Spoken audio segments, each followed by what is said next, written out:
নমস্কার শ্রোতা ভক্তরা, আজ আমরা জানবো ঈশাবাস্য উপনিষদ। শ্রোতা ভক্তরা খুব মন দিয়ে শুনবেন। এই ঈশাবাস্য উপনিষদ খুব ছোট্ট করে আজকে পার্ট 1 দিচ্ছি। তো ভক্তরা, সনাতন ধর্মের অজ্ঞাত অজানা কথা শুনতে আমার সঙ্গে যুক্ত থাকুন, আর যুক্ত থেকে সম্পূর্ণ ভিডিওটি শ্রবণ করুন। শুক্ল যজুর্বেদের অধ্যায় 40-এ এই উপনিষদকেই সর্বপ্রথম উপনিষদ বলা হয়। প্রথমেই 39 অধ্যায়ের কর্মকাণ্ডে নিরূপণ হয়েছিল, আর এই ঈশাবাস্য উপনিষদ হলো এই কর্মকাণ্ডের অন্তিম অধ্যায়। আর এতেই ভগবত জ্ঞান নিরূপণ করা হয়।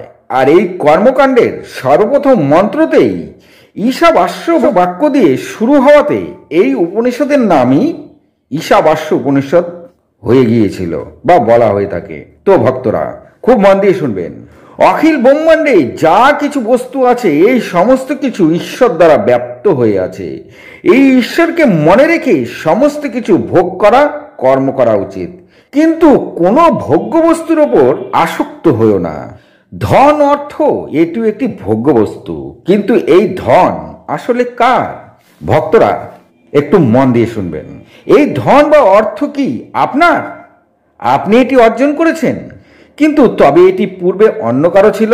তবে কি এই ধন উনার, নাকি তিনিও অন্য কারো কাছ থেকে অর্জন করেছেন? এইবার প্রশ্ন হলো, তবে নিশ্চয়ই ওনার আগে এই ধন অন্য কারো ছিল, তবে এই ধন তারও নয়। আর এই ধন বর্তমানে যে আপনার কাছে আছে সেটিও আপনার থাকবে না। আপনার পরে এই ধন অন্য কারো হয়ে যাবে। তবে মূল কথাটি হলো, এই ধন বা অর্থ আসলে কার? মূল কথাটি হলো কারোরই নয়। ব্যাখ্যা করলে পাওয়া যায়, এই বিশ্বব্রহ্মাণ্ডে যা কিছু আছে, যা আমরা ভোগ করে চলেছি নিরন্তর, যা দৃশ্যমান, যা শ্রবণযোগ্য, সমস্ত কিছু হলো ঈশ্বর দ্বারা পরিব্যাপ্ত, যিনি সর্বজ্ঞ, সর্বশক্তিমান, সর্বনিয়ন্ত্রণকারী, সর্বাধিপতি, সর্বকল্যাণগুণ স্বরূপ হলো পরমেশ্বর। সমস্ত জীবজগৎ উনার মধ্যেই পরিব্যাপ্ত হয়ে আছে। এর জন্য আমাদের উচিত যা কিছু আমরা ভোগ করে চলেছি এই সমস্ত কিছু ভোগ করো, তবে অবশ্যই ভগবানকে স্মরণ রেখে, এই জগতে ত্যাগভাব রেখে, কেবল কর্তব্য পালন করে সমস্ত কিছু ক্রিয়াবিধি সমস্ত উপভোগ করো। অর্থাৎ এই বিশ্বজগৎ ঈশ্বর সৃষ্টি করেছেন তোমার জন্যই। তাই ভগবানের দেওয়া সমস্ত কিছু খুবই উপভোগ করো, তবে ঈশ্বরকে ভুলে গেলে হবে না। ভোগ করার আগে ঈশ্বরের পূজা বা ঈশ্বরকে স্মরণ করো, এরপরেই তুমি সেই কর্ম বা ভোগ্য বস্তু ভোগ করো। বোঝা গেল ভক্তরা? অর্থাৎ যা কিছু করো, যে কার্যই করো, যা কিছু দেখো, যা কিছু শোনো, যা কিছু গ্রহণ করো, সবেতেই আগে ঈশ্বরকে স্মরণ করে তা গ্রহণ করো। আর এই কারণেই ঋষিমুনিরা বারবার একটি কথা আমাদেরকে কিন্তু বলে গেছেন সমস্ত শাস্ত্রে, ভোগ করো কিন্তু আসক্তি করো না। কারণ মন আমাদের বড়ই চঞ্চল, তাই মনকে নিয়ন্ত্রণ রেখে ভোগ করো, আর এতেই তোমার কল্যাণ হবে। মনে রেখো, বাস্তবে যত ভোগ্য বস্তু আছে তা আমার, আপনার বা অন্য কারো নয়। তবে কেন আমরা সমস্ত কিছুতেই আমার আমার করে ভাবতে থাকি? আর এই ভাবনাটাই আসলে ভুল, আর এটাই হলো আসক্তি। তাহলে এই সমস্ত কিছু ভগবান সৃষ্টি করেছেন, আর আমরা তা ভোগ করে চলেছি। তাই সমস্ত ভোগ্য বস্তুর সর্বপ্রথম অধিকার ঈশ্বরের।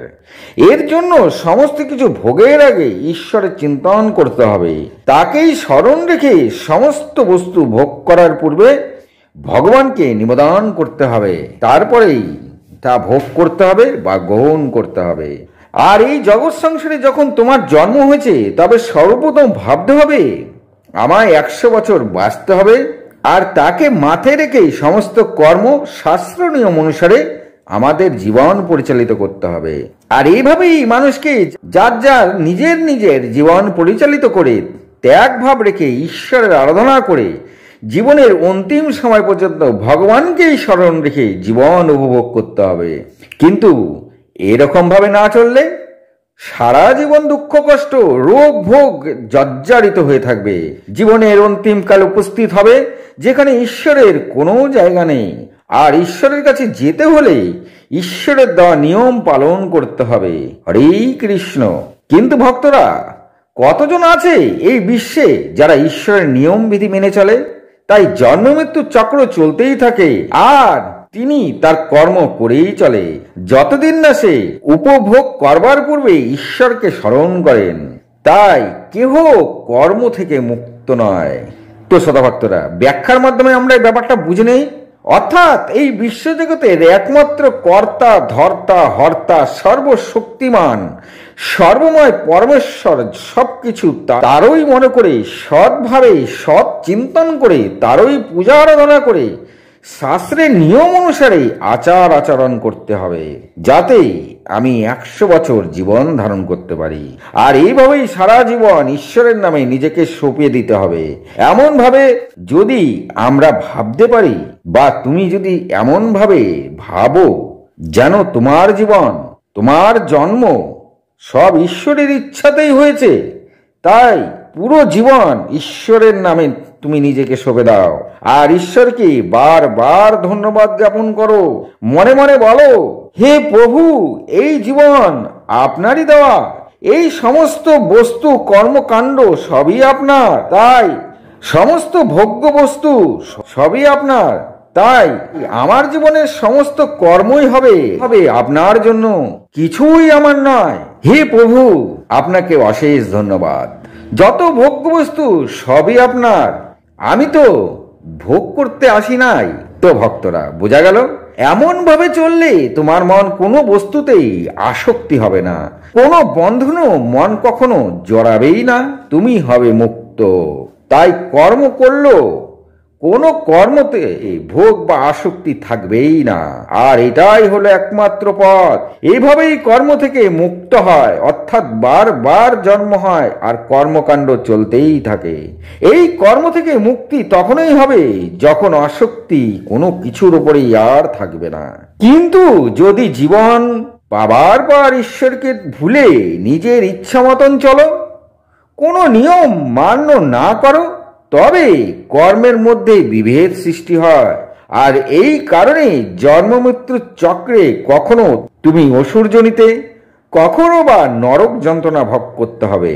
অন্ধকার থেকে গভীর অন্ধকারে জন্ম হতেই থাকবে। ভক্তরা, যিনি আত্মাকে চিনতে পারেন না, যিনি আত্মাকে বুঝতে পারেন না, নিজের অজান্তেই আত্মাকে হত্যা করে বসে তিনি বারবার জন্ম নেন, আর সে নরকগামী হন অথবা অসুরজনী প্রাপ্ত করে থাকেন। আমরা এই কথাটি ব্যাখ্যা করলে কি পাবো? ভক্তরা, আমাদের মানব শরীর সকল জীবের থেকে আলাদা। মানব জীবন অতি দুর্লভ। মানব জীবন পাবার পর যা যা আমরা করতে পারি অন্য কোনো জীব করতেই পারে না। তাই মানব জীবন ঈশ্বর দিয়ে থাকেন যেন এই জন্ম মৃত্যুর কর্মকাণ্ড থেকে সম্পূর্ণ মুক্ত হয়ে তার সঙ্গে আমরা মিলিত হই। এই জন্যই ঈশ্বর আমাদের মানব শরীর দিয়ে থাকে, যাতে জন্ম মৃত্যুর চক্র থেকে আমরা সম্পূর্ণরূপে মুক্ত হতে পারি। শ্রোতা ভক্তরা, আর যে মানুষ জীবন পাবার পর কোনো প্রকার নিয়ম না মেনে জীবনের নানা কুকর্ম তথা কামভোগকে সর্বোচ্চ রেখে জীবন অতিক্রান্ত করেন, যেখানে তার বিষয়ের উপর আসক্তি থাকে আর নানা কামনা একের পর এক করেই থাকেন, তা যদি প্রাপ্ত হয় তারপরে তার মনে আবার নতুন কিছু ভোগ করার আসক্তি জন্ম নিয়ে থাকে, আর তিনি তা একের পর এক ভোগ করেই চলেন, আর তাতে তিনি আনন্দ ও সুখ অনুভব করে থাকেন।